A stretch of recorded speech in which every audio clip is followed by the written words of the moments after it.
안녕하십니까. 증시 최전선 뉴욕과 서울의 정윤성입니다.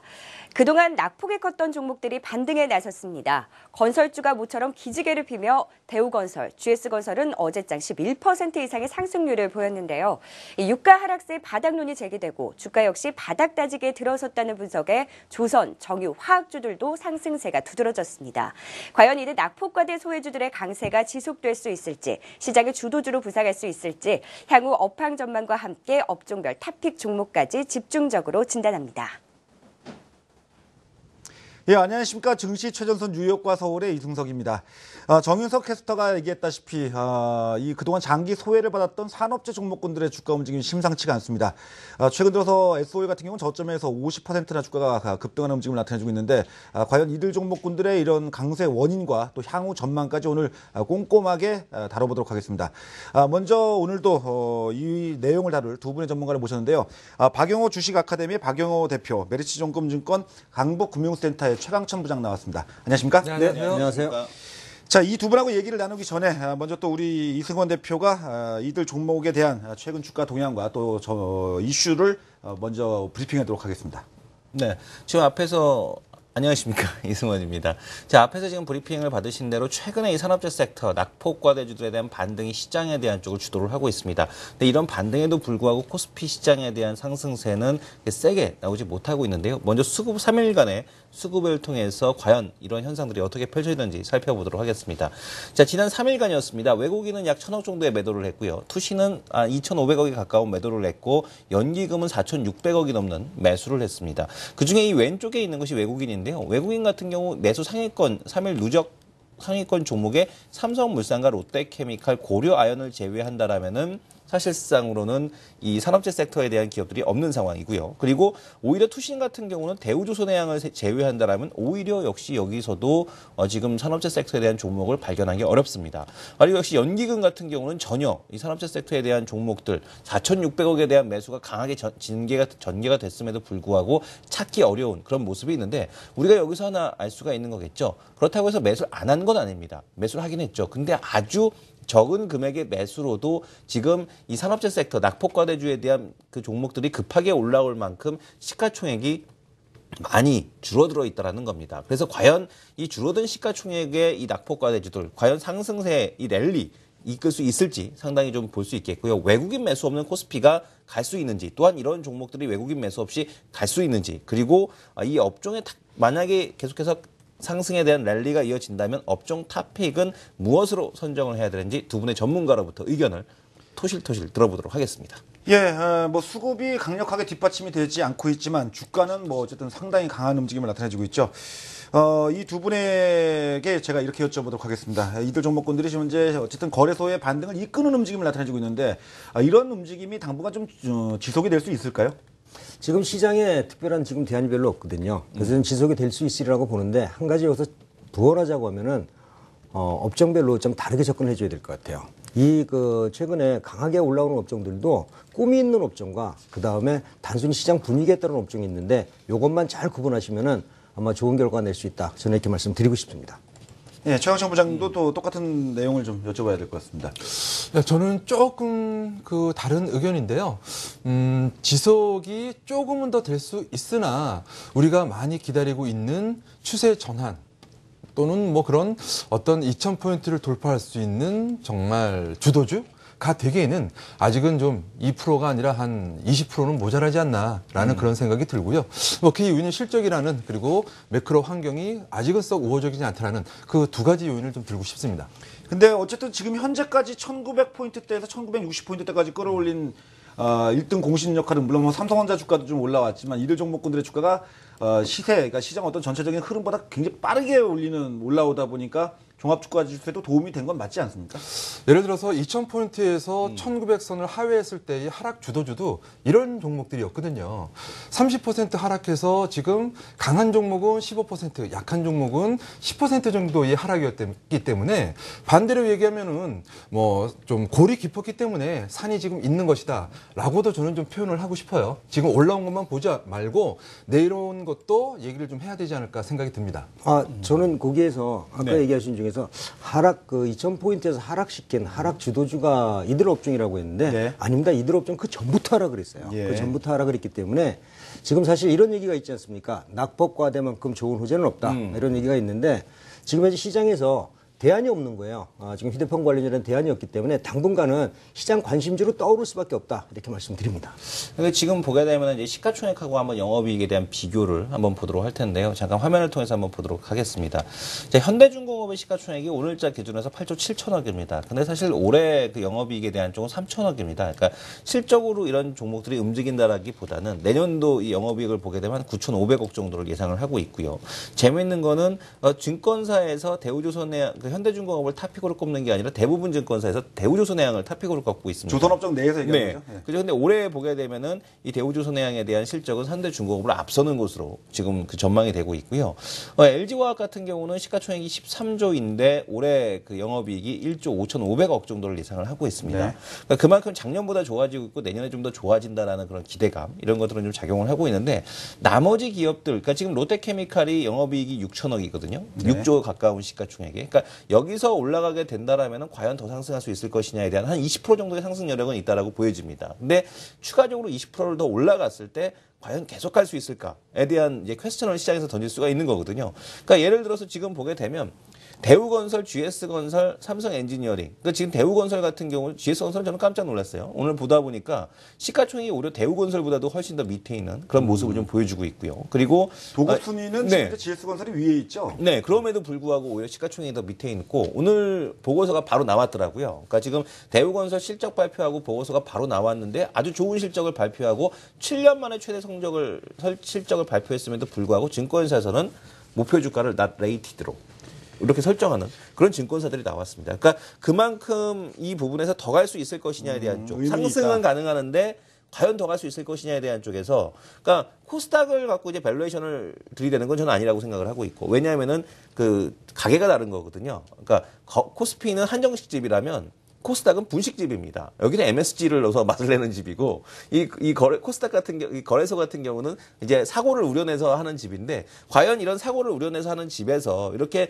모멘텀으로, 실적이 개선된다라는 모멘텀으로 올라가는 거는 한계가 있지 않을까. 작년 10월달, 11월달 상승 랠리만큼 그 정도 전고점이 지금 이번 반등에도 목표치가 되지 않을까라는 생각을 합니다. 박영호 대표님께서도 이 부분 말고, 그러면 작년 10월을 더 뚫을 수 있다 이렇게 보시는 겁니까? 저는 네. 전제 조건을 하나 다뤄볼게요. 네네. 예. 지금 정유하고 화학하고 건설하고 그다음에 조선이 있다고 하면은 이거는 분리를 해줘야 된다고 봅니다. 네. 제가 보는 거는 조선하고 화학 같은 경우에는 작년 10월을 돌파하기 어렵다고 보는데 네. 건설하고 정유 정도는 작년 10월은 무난히 돌파할 수 있다. 저는 이렇게 보고 있거든요. 그래서 오늘 이번 주에 시장에 지금 있는 종목들이 단기간에 반등을 했기 때문에 조정은 좀 받겠지만은 향후 섹터별로 봐서는 이 두 섹터를 우리 투자자 여러분들이 꼭 관심을 가지고 보셔야 될 것 같다. 이렇게 말씀드립니다. 원인을 우리가 먼저 좀 알아야 될 것 그렇죠. 같아요. 예. 이제 이 원인 분석을 좀 해봐야 되는데 지금 공교롭게도 최근에 이들 종목군들의 주가 강세가 나오는 그 시점을 본다면 지난주에 유로존 쪽에 ECB 통화 양적 완화 정책 얘기가 나온 다음에 강해지고 있거든요. 이렇게 본다면은 이들 종목군들이 이 유동성 확대, 그러니까 유럽 쪽에서 돈을 푸니까 이쪽에 대한 경기 회복 기대감, 그러니까 소재나 이 기초 산업 쪽에 대한 수요가 증가될 거에 대한 기대감 때문에 올라가는 건 아닐까요? 만약에 그렇게 본다면, 유로존이 계속 돈을 푸는 가운데는 이들 종목군들 강세를 보일 가능성도 있지 않습니까? 거기서 제가 먼저 제가 최강창 부장한테 먼저 저는 남의 나라의 단치에 우리가 너무 큰 기대를 안 하는 것은 좋다. 그렇다고 우리나라 단치도 없는데 어떻게 아니 왜 그러냐면요. 잘 생각을 해보세요. 미국이 3번이나 걸쳐서 어마어마하게 돈을 풀었는데 우리나라 경제나 우리나라 재벌 기업들이 정말 실적이 좋아졌느냐. 현대차, 기아차는 4년 내 최저의 실적을 기록을 했고 LG화학도 실적이 굉장히 좋지 않았습니다. 그리고 우리나라 GDP는 9분기에 최저의 경제 성장률을 기록을 했어요. 그리고 작년에 LTRO를 포함해서 LTRO, 유럽도 작년에 돈을 풀었죠. 지금만 돈을 푸는 건 아닌데 그런데 정말 세간살이가 좋아졌느냐? 라고 질문을 한다면 썩 그렇지는 못한다. 정말 그렇다면 이들 종목들이 3년 동안 3분의 1, 5분의 1 토막이 난리는 없을 거다라고 생각하고 있기 때문에 효과가 있다고 하더라도 시차가 있을 것이다 생각을 하고 있고요. 그럼 외국인 투자자들이 왜 이렇게 적극적으로 그럼 주식을 안 사고 이렇게 좀 소극적이고 조금은 좀 이렇게 미지근한 그런 움직임. 연기금과 국내 투자자를 중심으로 한 그냥 기대감 확인되지 않은 그런 기대감에 따른 쇼커버링이 아닌가. 저는 결론적으로는 그렇게 생각을 하고 있기 때문에요. 이 부분에 대해서는 좀 더 오를 수는 있을 것 같아요. 왜? 많이 하락을 했고 22 양적 완화에 대한 기대감은 어느 정도는 더 진작이 될 수 있을 것 같습니다. 그렇지만 그 부분들이 정말 우리가 정말 기대를 하는 추세 전환, 실적이 매우 이제부터 고생 끝 행복 시작으로 좋아서서 이런 부분들은 좀 기대치를 낮춰야 되지 않을까라는 생각을 좀 하고 있어요. 제가 한마디 예, 해도 될까요? 말씀하십시오. 예, 예. 지금 그 최강정 부장님이 남의 잔치에 신경을 쓰지 말자고 했는데 지금 보면은 우리 잔치가 사실 없어요. 근데 그건 제가 좀 전에 작년에도 한 얘기입니다. 그렇습니까? 예. 작년에도 그 6월에서 9월까지 그 외국계 자금들이 들어오면서 우리 증시가 반등을 해줬습니다. 네. 그때 유럽계 자금이 들어왔거든요. 근데 지금도 올해는 지금 미국계 자금은 지금 추가적으로 양적 완화가 없기 때문에 오히려 미국의 금리 인상 요인으로 인해서 지금 자금이 좀 빠져나가고 있는 상황입니다. 그래서 지금 유럽계 자금도 안 들어오고 미국계 자금이 나가고 있기 때문에 우리나라 증시가 외국인에 의해서 참 좌지우지 많이 되는데 지금 반등을 못 하고 있는 거거든요. 근데 유럽계 증시가 들어온다면은 저는 우리 증시에 반드시 저는 그 긍정적인 역할을 할 거로 보고 있거든요. 그래서 경기가 좋아지기 때문에 그 유가가 오른다는 것.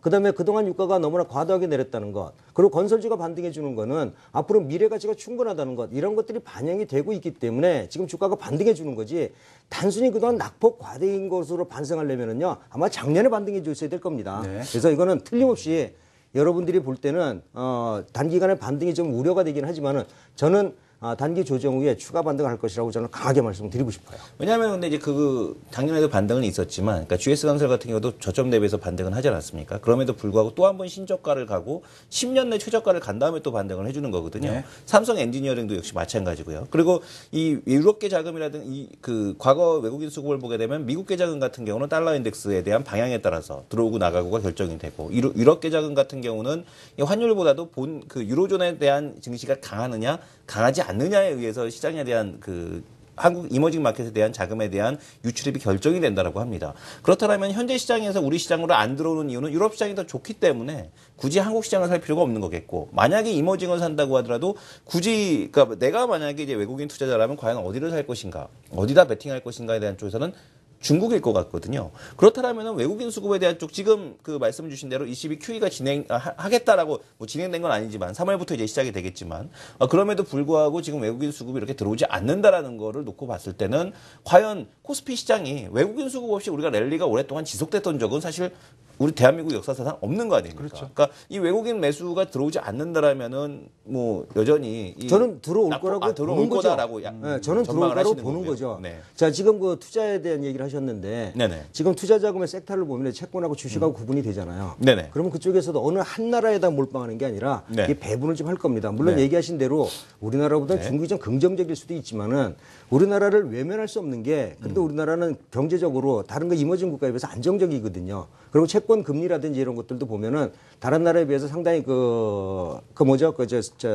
우리 할인율을 뭐라 그러죠? CDS 프리미엄도 네네. 그것도 다른 나라에 비해서 훨씬 더 낮습니다. 낮기 때문에 제가 봐서는 이러한 나라를 절대로 외면하지 않을 거라고 보고요. 지금 그동안에 외국계 자금이 안 들어온 거는 미국계 자금이 빠져나가고 유럽계 자금이 돈이 없어서 못 들어온 거거든요. 네. 이번에 유럽계 자금 돈이 생기기 때문에 저는 반드시 긍정적인 효과 볼 거라고 생각을 하고 있고요. 그다음에 아까 작년도에도 주가가 반등하지 못하고 하락했다고 하는데 반등을 했었죠. 아니, 하락하고 나서 저점을 다시 깬 반등을 거죠. 하고 나서 그다음에 다시 깼는데 네. 그때 실적과 지금 올해 실적을 비교를 해봐줘야 될 거예요. 조선하고 건설 쪽 같은 경우에는 제가 이따 또 부가적인 설명을 드리겠지만은 실적 악화가 엄청났었거든요. 그런 것들이 단기 낙폭 과대해서 반등하고 난 다음에 다시 실적 부진으로 하락을 했지만은 이번에 건설주나 그다음에 조선주들 실적이 전년에 비해서는 2014년이 예상치보다 많이 좀 좋아졌거든요. 네네. 이런 것들이 주가에 앞으로 영향을 줄 겁니다. 그러면은 저는 이제 최강천 아까 그 부장님께서 말씀해 주신 거에 동의하는 것 중에 하나가 뭐냐면은 속도 문제라고 그랬거든요. 경기 회복에 대한 속도 문제다라고 했는데 이번에 12월 내구재 주문을 보게 되면, 그러니까 우리가 어제 발표된 12월 내구재 주문을 보게 되면 미국 경기 회복 속도가 가팔라지는 건 아니구나라는 시그널을 우리가 거기서 읽을 수가 있거든요.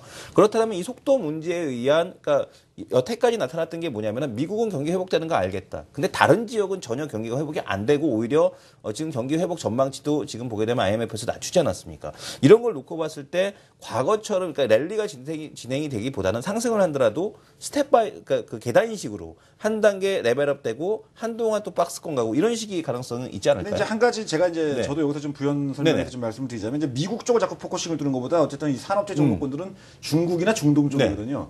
이제 그렇게 놓고 본다면은 글쎄 제가 뭐 개인적으로 뭐 사견을 말씀드리자면은 이게 그러니까 미국 쪽에다 우리가 경기 포커스를 둬가지고 얘가 좋아지니까 이쪽은 이건 아니고 오히려 지금은 유럽 쪽이 그동안 경기가 안 좋았다면 이번 돈을 풀므로 인해 가지고 그 낙수 효과가 중국으로 가고 중국에서 나오는 낙수 효과가 한국으로 오고 그래서 이런 시나리오가 우리가 지금 현재 이 강세 원인으로 좀 꼽을 수 있지 않을까. 그러니까 왜 저희가 이 강세 원인을 말씀드리냐면요. 결국은 이제 이 상승이 지속될지 어떤 기간적인 문제에 걸리지 않습니까? 어떻게 보십니까?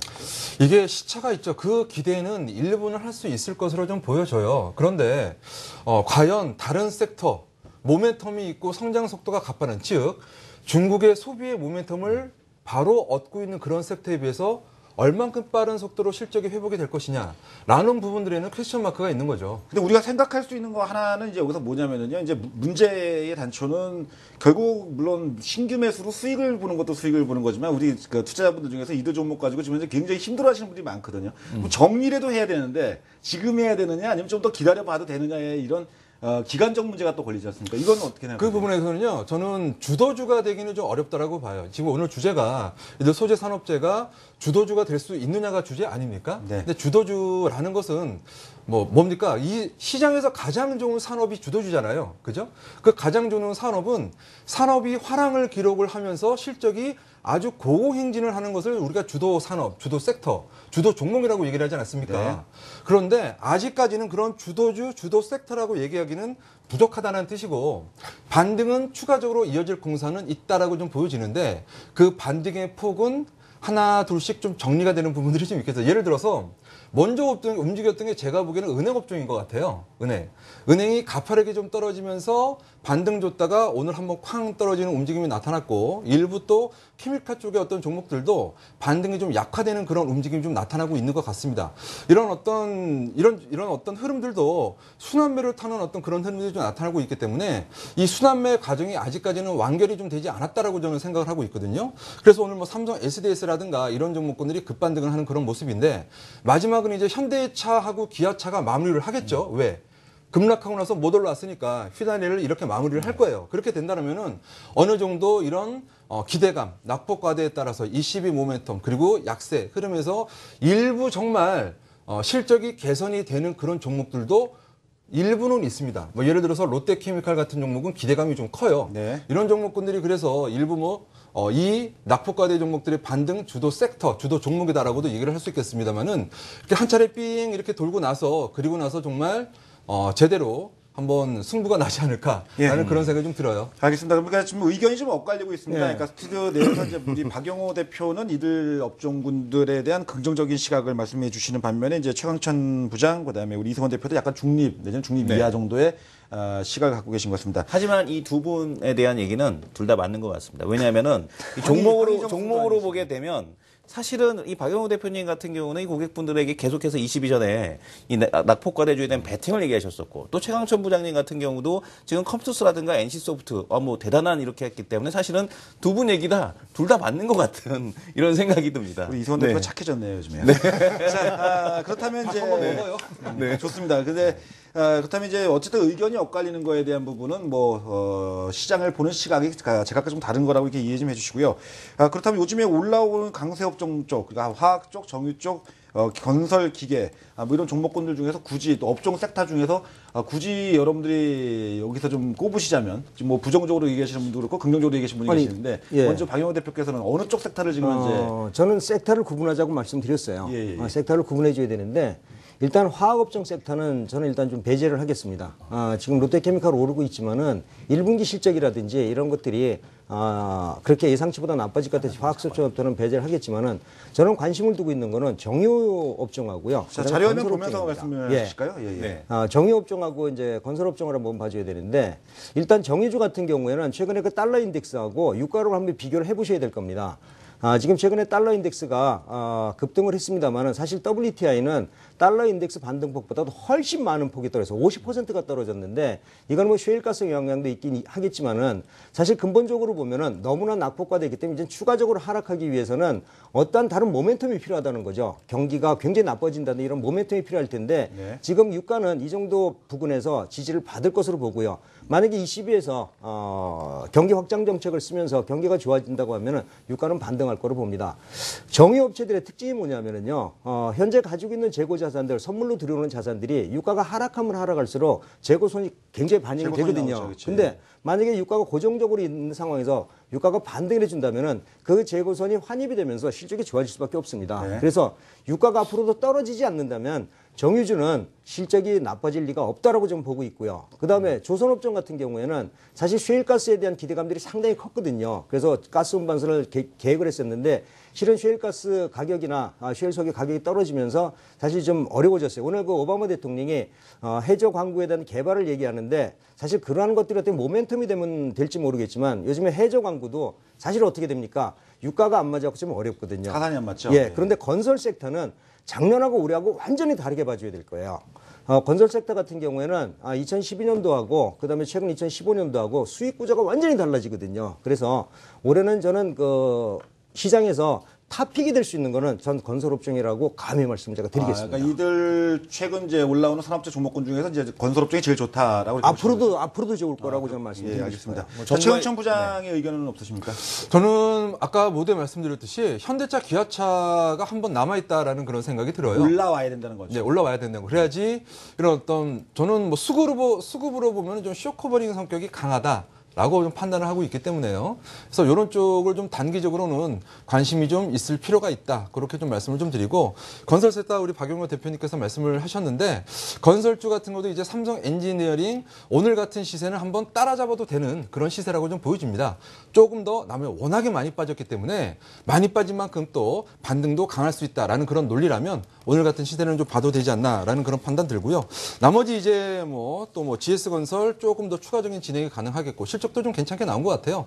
해서 이런 쪽은 자동차 섹터와 더불어서 건설 쪽은 단기적으로 봐도 좋겠다. 이 정도입니다. 그러면 우리 이승원 대표도 좀 의견을 좀 여쭤볼게요. 이승원 대표는 어느 쪽을 좀 관심 있게 보고 있습니까? 일단은 추가적인 상승 여력은 좀 더 남아 있다라고 봅니다. 거래소의 추가 상승 여력이 앞에서도 보셨듯이 작년 10월달, 11월달 정도의 상승 여력은 2016년도 실적을 갖다 끌어쓰는 거기 때문에 충분히 상승 여력이 있다라고 보고 있고 만약에 이제 이게 그 시장의 어떤 주도 역할로서 용트림, 그러니까 지금 방금 그 이승석 대표님께서 말씀 주셨던 시장 상승의 용트림의 시그널이 되기 위해서 유가가 좀 강하게 반등하는 형태에 대한 모습이 나왔는데 이게 반등하는 시점에서 유가가 반등 못하고 있거든요. 그러니까 이런 흐름을 봐서는 쉽지 않아 보인다라는 생각을 들고 있고 그래서 기술적 반등 정도에 대한 흐름 한 20% 정도 여력은 남아있다라고 보고 있고 20%면 그래도 현재 네, 많이 왜냐면은 올라가네요. 그렇죠. 예, 그러니까 지금 낙폭과대주 기준으로 해서 그 정도 올라와도 가능하다라고 보고 있고요. 그리고 이제 나머지 코스닥 같은 경우가 계속해서 더 강하게 달리는 그런 흐름이 되지 않을까. 잠시 후에 한번 컴투스에 대한 실적 비교와 함께 더불어서 예. 얘기를 이어가도록 하겠습니다. 예, 알겠습니다. 오늘 여기까지 해가지고 첫 번째 이슈 토크 시간에는 이제 최근에 강세를 보이고 있는 이들 산업재 종목군들의 주가 상승의 원인과 또 전망까지 살펴봤습니다. 자, 미국 증시가 강세로 출발했는데 어쨌든 아직은 좀 석연치 않은 분위기인 것 같습니다. 어떤 내용과 어떤 흐름을 갖다 보여주고 있는지 글로벌 시황센터를 연결해서 자세히 알아보도록 하겠습니다. 글로벌 시황센터 나와주시죠. 네, 글로벌 시황센터 박재현입니다. 민미경입니다. 네, 미국 증시가 상승으로 출발했는데 여기도 실적 시즌이 한창이죠. 네, 보잉 항공기 업체 실적 나온 게 나왔습니다.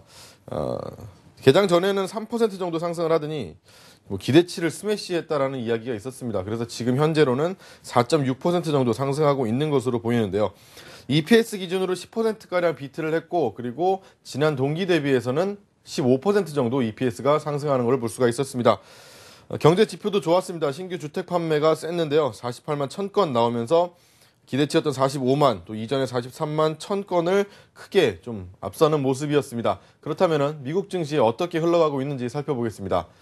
다우지수부터 보겠습니다. 다우존스 0.4% 상승세입니다. 17,458.04포인트 지나가고 있습니다. 다음 나스닥입니다. 나스닥은 0.97% 역시 애플 영향이 있죠. 4,726.87포인트 나타내고 있습니다. S&P 500 지수입니다. 0.36% 상승하면서 2036.81포인트를 지나가고 있습니다. 네, 유럽 증시도 살펴보겠습니다. 유럽 증시 이 그리스에 대한 우려로 이 등락을 거듭하며 혼조세를 보이고 있습니다. 영국 FTSE 지수 0.05% 하락세 보이며 6,808.20포인트 선 지나고 있습니다. 프랑스 카크 지수 0.06% 하락세 보이며 4,621.02포인트 선 지나고 있습니다. 독일 닥스 지수는 0.78% 상승세 보이며 1,711.70포인트 선 보이고 있습니다. 네, 지금까지 글로벌 시장 상황에 대해서 점검해봤는데요. 해외 선물 시장 상황 점검해봐야겠죠. 유한타증권 국제부 김철명 연구원 전화 연결돼 있습니다. 안녕하세요. 네, 안녕하세요. 네, 지금 주목해봐야 할 이벤트들 어떤 것들이 있을까요? 네, 금일은 독일의 2월 GfK 소비자 기대 지수가 9.3으로 예상치인 9.1을 상회하며 2001년 11월 9.6 이후 13년 만에 최고치로 발표된 지표 발표 이외에 장 초반 예정된 지표는 없습니다. 하지만 새벽 4시에 미국 연준의 FOMC 정례회의의 금리 결정 발표를 앞두고 있는데요. 0.25%로 동결을 예상하는 분위기입니다. 하지만 전일 발표된 미국 12월 내구재 주분이 깜짝 하회 발표되며 미국 생산 경기가 좋지 않다고 평가되고 또한 부동산 지표인 미국 20개 도시의 11월 주택 가격 지수도 전월 대비 하락하며 예상치를 크게 밑도는 수준으로 발표되었습니다. 미국 경기가 최근 부진한 지표로 인해 당초 예상보다 위축된 모습을 보이고 인플레이션율도 미 연준의 목표인 2%에 한참 모자라 있고 특히 유가 급락으로 인해 물가 하락 압력이 커진 상황에서 적어도 올 6월까지는 금리 인상에 어려움을 겪을 것이라는 전망이 우세한 상황입니다. 또한 기업 실적이 최근 달러 강세에 어떤 영향을 받았는지도 관심이 쏠리고 있는 상황입니다. 그렇다면 해외 선물 시장 상황은 어떤가요? 네, 금일 통화시장에서는 전반적으로 전일의 달러와 약세 흐름이 다시 반전되며 강세 흐름을 보이고 있는 상황입니다. 또한 FOMC 회의 결과를 앞두고 거래량은 크게 줄어든 상태입니다. 미국 FOMC 회의를 앞두고 관망세가 시장에 펼쳐지며 크게 변동성을 보이지 않고 있습니다. 특이점으로는 금일 아시아장에서 싱가포르도 물가 하락 압력에 대응해 깜짝 통화 완화 정책을 내놓았는데요. 미국 달러와 대비 싱가포르 달러가 4년 최저치로 떨어졌습니다. 주요 국가들이 기준금리를 인하하며 완화 정책을 펼친 것에 대해 글로벌 불확실성에 대응하기 위한 작전으로 싱가포르도 통화 완화 정책에 동참한 것으로 판단됩니다. 금일 유로화는 전일 대비 0.54% 하락한 1.1319달러에 호가되고 있습니다. 금일 주요 상품 움직임도 달러 강세의 영향을 받으며 움직이고 있습니다. 유가는 최근 지지선으로 보여지는 배럴당 44달러 후반에서 거래되고 있는데요. 이는 전일 종가 대비 3% 하락한 수준입니다. 김일 미국 주간 원유 재고 발표를 앞두고 예상치가 1982년 이후 최대치를 기록할 것이라는 전망에 하락폭을 늘리고 있는 상황입니다. 미국의 생산량이 30년의 최고로 빠른 페이스를 기록하고 있고 오펙에서의 감산 불가라는 의지가 다시금 유가 하락을 이끌고 있는 모습입니다. 미국의 크루드 오일 재고량이 꾸준히 증가하는 추세를 보이고 있고 1월 3주차의 미국 원유 재고 예상이 지난주에 이어 400만 배럴 증가할 것이라는 전망치가 유가 상승을 저지하는 상황으로 판단됩니다. 더불어 사우디는 확실히 유가가 저점 수준인 건 인지한다. 하지만 감산은 없을 것이라는 현 정책을 유지할 것이라고 말해 추 수요 증가만이 유가 지지와 더불어 상승 반전을 이끌 것이라는 입장을 고수하고 있습니다. 유가는 현재 전일 대비 배럴당 1달러 26센트 하락한 45달러에 호가되고 있습니다. 고맙습니다. 지금까지 유한타증권 국제부 김철명 연구원이었습니다. 네, 고맙습니다. 네, 글로벌 시황센터 여기까지 하겠습니다.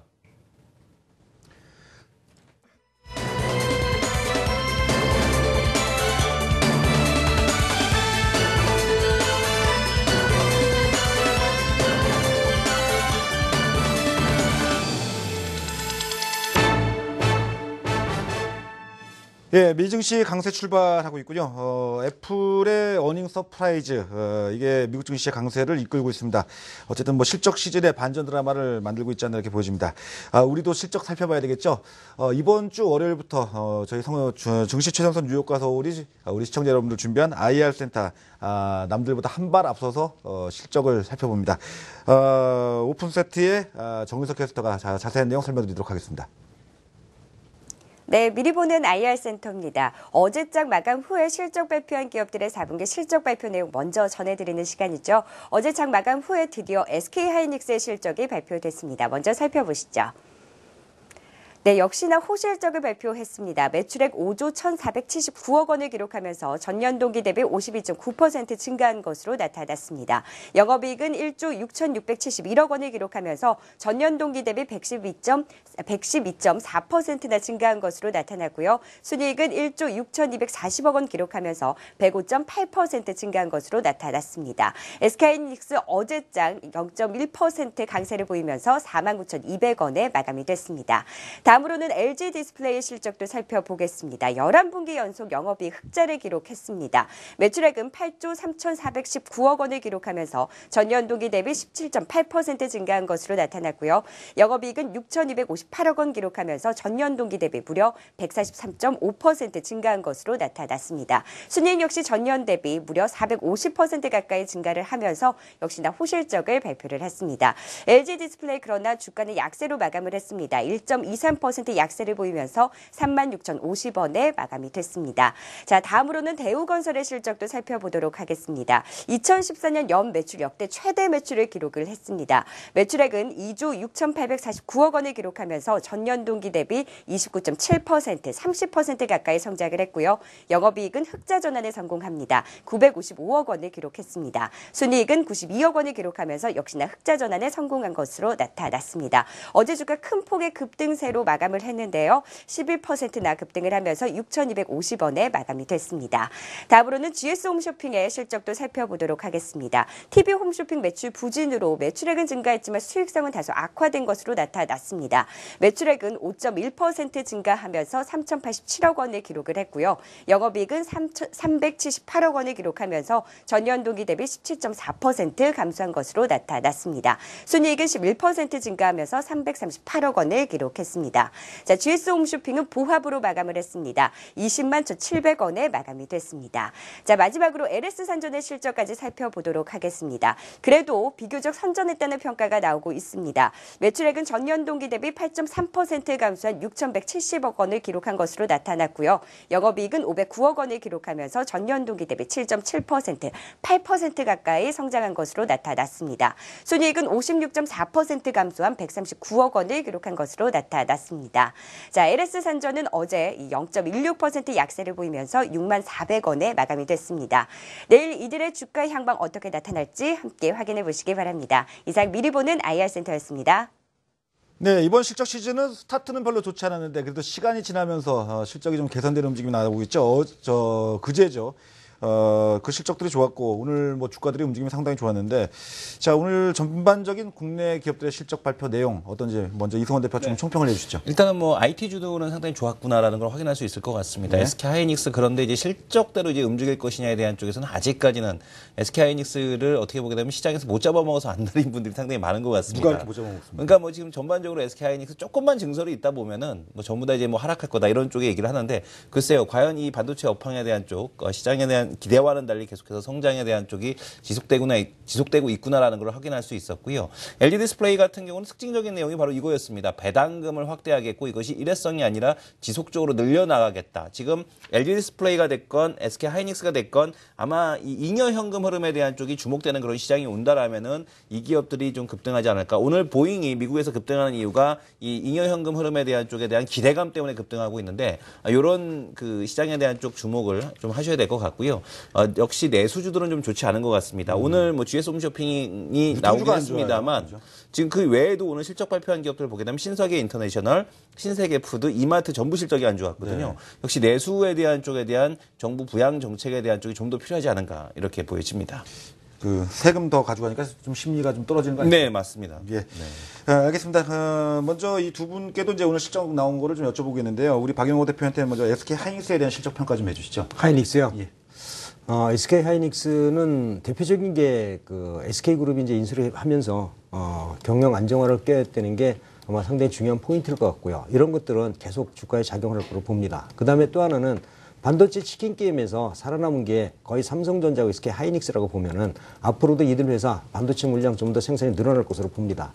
그리고 경기가 하락하면서 반도체 생산이 좀 줄을 것이다. 반도체 가격이 하락하면서 실적이 나쁠 것이다라고 예정을 했었는데 반도체 가격이 약세를 보이면서도 수출 물량이 엄청나게 늘어나면서 그것을 모두 커버하면서 사상 최고의 실적을 이뤘다는 것은 2015년도 올해는 조금 더 좋은 그러한 그 수익 구조를 가져갈 수 있는 게 확실하다는 관점에서 지금 뭐 반도체 수익 구조를 봐서는 지금 갑자기 수익 구조에서 주가가 좀 적정 가치 부분에 약간 고평가 부분에 있지만은 올해 2015년도는 현재 하이닉스의 주가가 고평가 상태입니까? 아닙니다. 적정 가치 정도 부분에 와 있죠. 그래서 아니면 약간 고평가이거나 그러니까 앞으로 2015년도 주가가 그러니까 실적이 좀 좋아진다면 추가 반등이 가능하다는 전략으로 대응할 것으로 저는 그 부탁을 드리고 싶습니다. 기관들의 보편적인 그 SK 하이닉스의 적정 주가 수준, 그 목표 주가 수준은 한 6만 원 정도 내외권 정도인데 이거까지는 쉽지 않다는 얘기십니까? 기관일 믿어도 되나요, 그거를?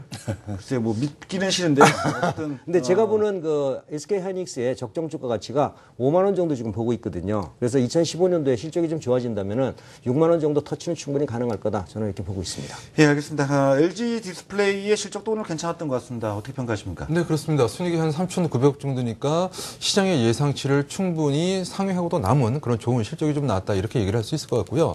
특히 애플의 실적이 잘 나서 뭐 장중 시간에서 뭐 5%, 6% 정도의 상승이 있었습니다만 LG 디스플레이가 실적이 잘 나왔었던 가장 큰 배경은 바로 이 패널을 애플에 많이 공급한다라는 그런 측면 아니겠습니까? 그러니까는 뭐 삼성전자도 실적이 4분기에 예상치를 충분히 상회하는 뭐 그런 흐름이었었습니다만 애플도 상당히 좋은 실적이 나왔다라는 것이죠. 그러면서 이제 LG 디스플레이 애플의 어떤 성장과 같이 연동이 될 수 있는 성장 모멘텀을 장착하고 있는 어떤 IT 업체다. 라는 그런 관점에서 앞으로 좀 더 긍정적인 부분들을 많이 좀 볼 수 있지 않을까라는 그런 생각이 좀 들고요. 하이닉스 같은 경우도 사실 뭐 애플에 납품을 좀 많이 하지 않습니까? 예. 삼성전자도 사실 애플에 납품을 하는 애플 쪽에서 보면 이제 경쟁사지만은 부품사의 역할도 하고 있고 네. 또 뭐 LG이노텍 같은 경우도 카메라 모듈을 애플에 좀 납품을 하고 있잖아요. 그래서 지금 현재 뭐 애플 어떤 모멘텀이 이런 하이닉스도 그렇고 LG 디스플레이도 그렇고 오늘 실적 모멘텀과 더불어서 애플 모멘텀이 조금 내일 긍정적으로 보지 않을까라는 그런 생각이고요. 올 한 해 내내도 실적은 이 두 종목 다 긍정적인 관점으로 보는 것이 바람직하다라는 그런 측면에서 역시 가장 든든하고 주가를 결정짓는 요인은 실적이 아닌가라는 생각을 좀 해봅니다. 예, 건설업종의 실적이 지난번 대림산업을 제외하고는 현대건설, 그다음에 GS건설, 대우건설 실적이 작년도에 다 흑자 전환이나 또 아니면 매출 상향 또 이익 증가세가 나오고 있는데요. 건설업 쪽은 지금 실적만 놓고 본다면 이제 실적이 오히려 턴어라운드라고 우리가 이렇게 표현해도 되는 거 아닙니까? 아니, 지금 올해부터 2015년부터 건설업종 턴어라운드입니다. 제가 그 준비한 자료를 혹시 그 볼 수 있는지 모르겠는데요. 우리나라가 금융위기 이후에 건설업체가 살아남기 위해서 뭐 건설업체뿐만이 아니라 모든 업체가 살아남기 위해서 그냥 저가 수주고 뭐고 일단 수주만 하고 살았거든요. 그리고 나서 그 저가 수주가 2012년도까지는 좀 지속이 됐었습니다.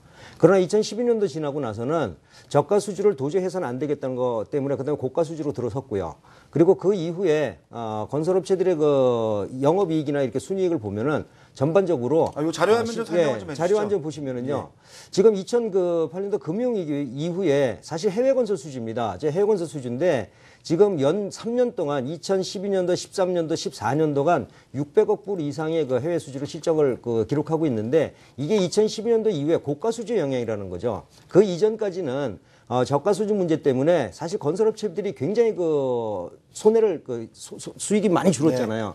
그래서 이런 것들을 보면은 2012년도 물량들이 2015년도부터 반영이 된다는 걸 가정을 해보면은 올해부터는 건설업체는 턴어라운드입니다. 그래서 여러분들 꼭 관심을 가지셔야 될 거예요. 예, 오늘 어제죠. 어제 장 마치고 나서 이제 실적 발표했던 기업들의 실적 내용과 또 전망까지 살펴봤고요.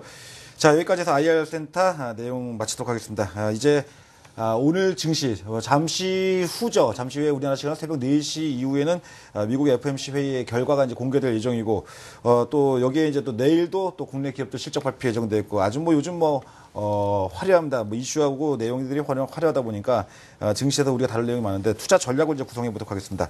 자, 두 분의 오늘 증시에서의 투자 전략 어떻게 좀 구성하고 짜볼까요?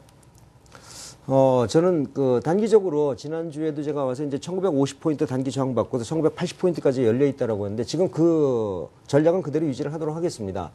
최근 들어서 외국인들의 선물을 무시하게 지금 매수를 하고 있는데 그 영향으로 주가가 오르고 있거든요.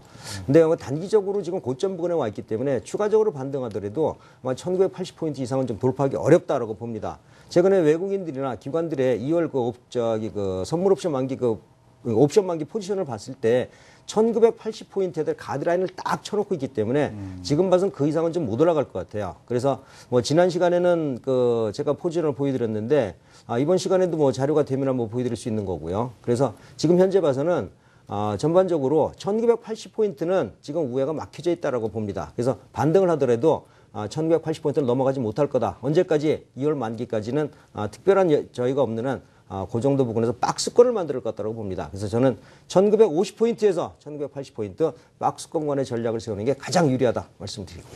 예, 그렇다면은 우리 최강창 부장은 요즘에 뭐 코스닥 쪽에 워낙 또 집중을 하고 계신 것 같은데 코스닥 쪽이 지금 이제 오늘 직전 고점 지수권역을 넘어갔단 말이죠. 네. 예, 과연 이제 600포인트 돌파 이게 또 가능할까요?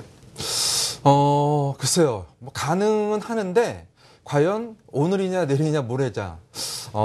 제가 그 근무하는 데가 미아리가 아니래가지고 정확하게 알 수는 없습니다. 저도 오늘 올라갈 걸 여쭤본 건 아닙니다. 예. 근데 미아리 아니고 광화문에 계시죠. 네. 100% 저는 상반기 안으로는 돌파가 된다고 보고요. 네. 그리고 조금 더 확률을 따지면은 1분기 안에다. 라고 말씀을 드릴 수가 있는데 앞서 우리 박용호 대표님하고 저는 생각이 완전히 일치되는 부분이 경기선 1976포인트거든요. 네. 그거는 이번에 넘어가기 좀 어렵다라는 그런 생각이에요. 그러면 코스피가 박스권으로 움직일 때 코스닥이 또 박스권 코스피의 대안으로 그때 넘어가지 않을까라고도 좀 얘기를 해볼 수가 있을 것 같아요. 자, 그렇다면 우리가 지금 현재 지수가 좀 요즘 많이 올라왔지 않습니까? 어쨌든 거래소도 1900 이하에서 1960포인트까지 뭐 비교적 많이 올라왔고 코스닥은 더더욱 많이 올라왔고요. 지금이라도 주식을 사도 되는 겁니까? 아니면 여기서 이제 우리가 조절에 대한 생각을 해야 되는 겁니까? 저는 이렇게 말씀을 드릴게요. 예. 현재 가지고 있는 주식은 팔지 마시라고 좀 말씀드리고 싶어요.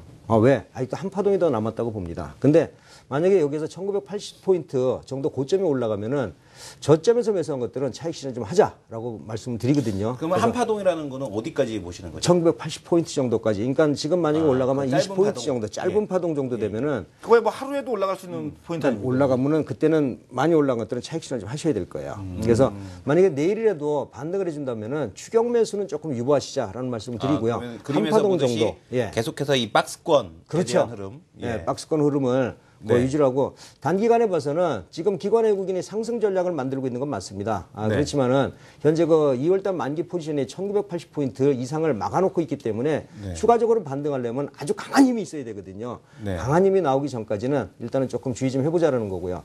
지난 20일 날 그 외국인들 포지션을 보면은 지금 그 오른쪽이 그 파란색이 옵션 포지션인데 옵션 포지션 높이가 좀 낮아지고 있어요. 낮아지고 있다는 얘기는 그만큼 외국인들도 상승 쪽의 비중을 조금 좀 줄이고 있다라고 보시면 좋을 것 같고요. 그다음에 금융투자가 지금 완전히 그 양매도 포지션으로 지금 넘어왔거든요. 지난번하고 완전히 다른 모습이 나오고 있는데 1980포인트 위로 올라가면 난 죽어라고 얘기를 하고 있기 때문에 아마 이것은 외국인하고 타협 조건이 아마 될 거예요. 그래서 저는 1980포인트 이상은 저렇게 만들어 놓고 나서 넘어간 적이 극히 드물거든요. 극히 드물기 때문에 일단 반등하면 추격 매수는 조금 유보하는 게 좋겠다. 이렇게 말씀드립니다. 예, 뭐 나오신 패널 분들의 의견에 제가 반하는 얘기를 하면 안 되겠습니다만 저는 2000포인트 위로 한번 보고 싶은 생각은 좀 틀리셨으면 좋겠습니다. 저 2500포인트까지. 3천 정도 가야죠. 자, 그렇다면 이제 지금 이제 우리가 코스닥 같은 경우에도 참 요즘에 보게 되면 종목별로 다 변동성이 워낙 커가지고요. 이게 좀 대응은 쉽지 않은 것 같아요. 이럴 때 코스닥에 매매를 하는 어떤 팁이라든지 최강창 부장이 좀 하나 좀 있으면 좀 설명해 주시죠.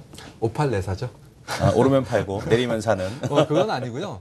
제가 갑자기 표정이 안 좋아지는 거 봐주세요. 예, 빨리 눈치를 챘습니다. 일단 섹터를 잘 잡는 것이 좀 중요한 것 같아요. 네네. 여전히 저번 한 2주 전에도 말씀을 좀 드린 것 같은데 코스닥 지수가 올라간다고 해서 모든 종목이 올라가는 것이 아니고 500개의 종목은 여전히 땅굴을 파고 있다. 그런 말씀을 좀 드린 기억이 있습니다. 이게 코스닥이 좋아서 올라가는 것이 아니라 코스닥에 비빌 언덕이 있는 그런 섹터, 그 업종군만 상승을 하고 있죠. 대표적으로 뭐 게임 업종 같은 경우가 그렇다라고 얘기를 할 수 있겠고 또 핀테크 관련 종목군들도 그렇다라고 얘기를 할 수 있겠죠. 많이 얘기가 됐었던 사물인터넷 관련 종목군들은 지금 좀 조정을 좀 많이 받고 있는 그런 상황이죠. 그렇기 때문에 이들 종목군들은 뭐 변동성이 큽니다. 주가가 올라가니까 당연히 차익 매물도 있고 신규 매수도 있다 보니까 장중 변동성 또는 일간 변동성이 좀 있다라고 봐야 되는데 가장 좋은 건 이 섹터 내에서 어떻게 순환매를 좀 타는지라는 그런 여부가 되는데요. 순환매는 바로 가격 가격 매력이 있는 쪽이죠. 그 섹터 내에서도 2, 3일 조정을 받은 종목군들을 매수해서 그리고 나서 좀 매도하는 그런 전략인데 예를 들어서 시청자분들 주무시는데 그런 형식적인 얘기 듣지 않기로 예, 하겠습니다. 예를 들어서 제가 단도직입적으로 예를 들게요. 예를 들어서 들게요. 컴투스 네. 그러면은 여기서 꺾이는 겁니까? 더 가는 겁니까? 그거 여쭤보겠습니다. 왜냐하면 네. 컴투스 지금 밸류에이션 보게 되면 지금 잠깐 화면을 통해서 보게 되면 컴투스 시가총액 1조 9천억이거든요. 근데 올해 1,500억입니다. 내년에 1,700억이면 사실 다른 산업재 섹터보다 더 싼 거 아닙니까? 컴투스 더 갈 수 있다라고 보십니까? 최강천, 왜냐하면 가장 지금 컨디션 제일 좋으신 그 전문가님이시기 때문에 한번 여쭤보겠습니다. 예를 들어서 제가 두 가지를 설명을 드릴게요. 섹터의 순환매 제가 어제 NC소프트를 사서 오늘 상한가를 먹었어요. 점상을. 네네. 그리고 말씀하신 컴투스를 50% 수익 났는데 아직 매도를 안 하고 있습니다.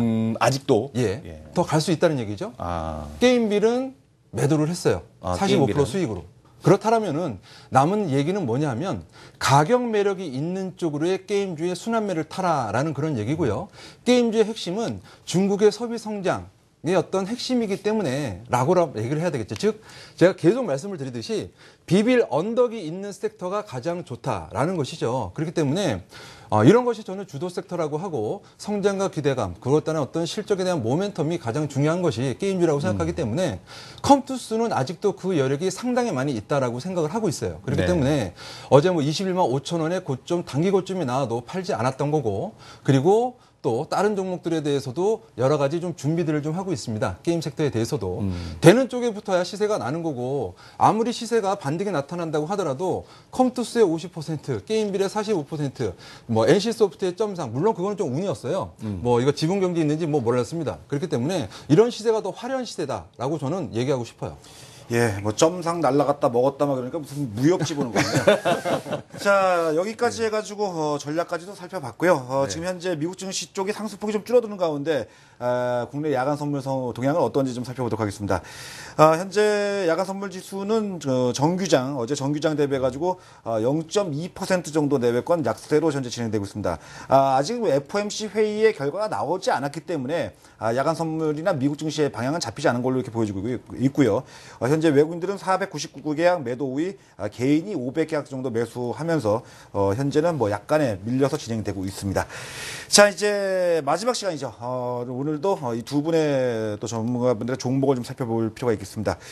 최강천 부장은 지난주에는 방송을 이제 하루 쉬셨었죠. 저희 방송 쉬시고 대박 티처 하시냐고 아주 고생하셨는데 그 전 2주일 동안 이제 컴투스를 얘기해 주셨고 아주 대단했습니다. 그다음에 또 우리 박용호 대표께서도 S-오일 지난주에 이제 정유주 쪽 보자 했는데 아직도 대단했습니다. 이 수요일 팀도 아주 종목 수익 대단합니다. 오늘 또 어떤 종목 가져나오셨습니까? 오늘 저는 그 현대건설을 가지고 나왔습니다. 현대건설은 여러분들이 이번 주나 다음 주나 이렇게 단기적으로 볼 게 아니라 올해 가장 핫 이슈 종목으로 여러분 선택을 하셔가지고서 지속적인 관심을 가져야 될 것으로 봅니다. 오늘 현대건설 그 실적 발표를 했거든요. 실적 발표를 했는데 2014년 실적이 매출도 전년 대비 한 26% 증가를 했고요. 그다음에 영업이익도 증가하고 전반적으로 다 증가했습니다. 거기다 또 하나 뭐가 있냐면 수주 잔고도 상당히 그 24% 정도 증가하는데 수주 잔고가 많거든요. 그러면 여기에서 수주의 그 실적에 대해서 과연 어떤 실적들이 나오는가를 봐줘야 되는데 아까 말씀드렸지만 2012년도 이후에 고가 수주 실적 부분이 이제 반영이 되기 시작을 하고요. 그리고 최근 들어서 사실 저가 수주는 토목하고 건축 쪽이 많은데 이게 비중을 보시면은요, 지역도 중동 지역에서 지금 많이 좀 탈피를 하고 있습니다. 네. 아세안 지역에 많이 들어오고 있는데 중동 지역하고 아세안 지역에서도 어떠한 그 실적들이 수주들이 나오고 있냐면 프렌트 설비 쪽에 상당히 좀 많습니다. 이 프렌트 설비라는 것은 고가 수주에 상당히 그 요인이 되는 거기 때문에 이러한 설비들을 3년간 수주를 했다는 거죠. 건설이 3년간 수주를 하고 나서 실적에 반영되기 시작하는 게 보통 토목공사가 끝나고 나서 1년 후에 반영이 된다고 하면은 2012년도까지 부실은 다 떨어버린 거고요. 올해부터는 현대건설 상당히 실적이 좋을 겁니다. 이렇게 실적 좋은 종목들 여러분들 꼭 관심을 가지셔야 될 것 같아요. 그래서 현재보다도 추가적으로 반등 가능하다라고 보고 있거든요. 그러니까 요거는 단기간에 보시지 마시고 누구 말대로 떨어지면 사고요. 오르면 파는 이런 전략도 상당히 좋을 것 같습니다. 예, 알겠습니다. 박용호 대표의 금일 관심 종목은 현대건설이고요. 또 최강천 부장의 오늘 또 관심 종목 볼까요? 네. 자, 다음 카카오입니다. 다음은 다음에 하지 말고 이번에 하자라고 얘기를 좀 드리고 싶은데요.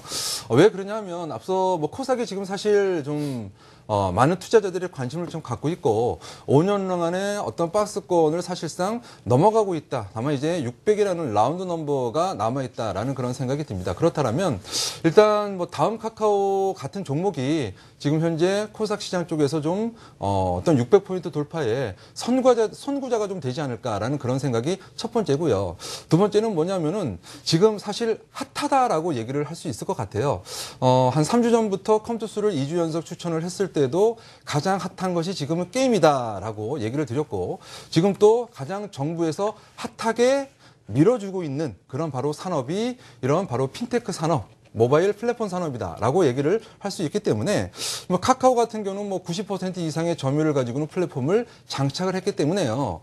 판이 바뀌었다라고 얘기를 할 수 있습니다. 네이버에 치이고 여기에 치이고 하는 그러한 다음이 아니고요. 뒤에 카카오가 붙어 있기 때문에 여러 가지 앞으로 신사업들이라든가 정부의 부응에 정부의 요구에 부응을 할 수 있는 여러 가지 어떤 내용들이 올해 충분히 있을 것으로 생각을 하고 있기 때문에 예전에 어떤 다음으로 보지 않기 때문에 이번에 해야 된다라고 생각하고 있습니다. 다음 카카오를 오늘 또 가지고 나오셨군요. 자, 이제 이 두 분 보내드려야 되는데요. 우리 박용호 대표께서 이번 주 토요일 날 강연회가 있으시다고요? 네, 강연에 있습니다. 예, 말씀해 주시죠. 이번 주 토요일 날 증권거래소 건너편 여의도 그 와우파 교육장이 있습니다. 거기에서 그동안에 여러분들한테 알려드리지 못했던 것들 그리고 2015년도에는 과연 어떤 업종이나 어떤 종목들이 뜰 것인가 이런 것들에서 알려드릴 테니까 여러분들 많이 오셔가지고서요. 좋은 강의 들으시면 좋겠습니다. 예, 오늘도 늦은 시간까지 두 분 고맙습니다. 안녕히 가십시오. 네, 감사합니다. 예. 자, 많은 내용을 또 오늘도 다뤘죠. 이제 잠시 후에 미국 FOMC 회의 결과 나올 거고요. 어쨌든 중요한 이벤트입니다. 오늘 뭐 잠자기 저도 힘들 것 같은데 내일 우리 증시가 또 힘찬 또 반등을 또 이어갔으면 좋겠습니다. 늦은 시간까지 시청해주신 우리 시청자 여러분들 고맙습니다.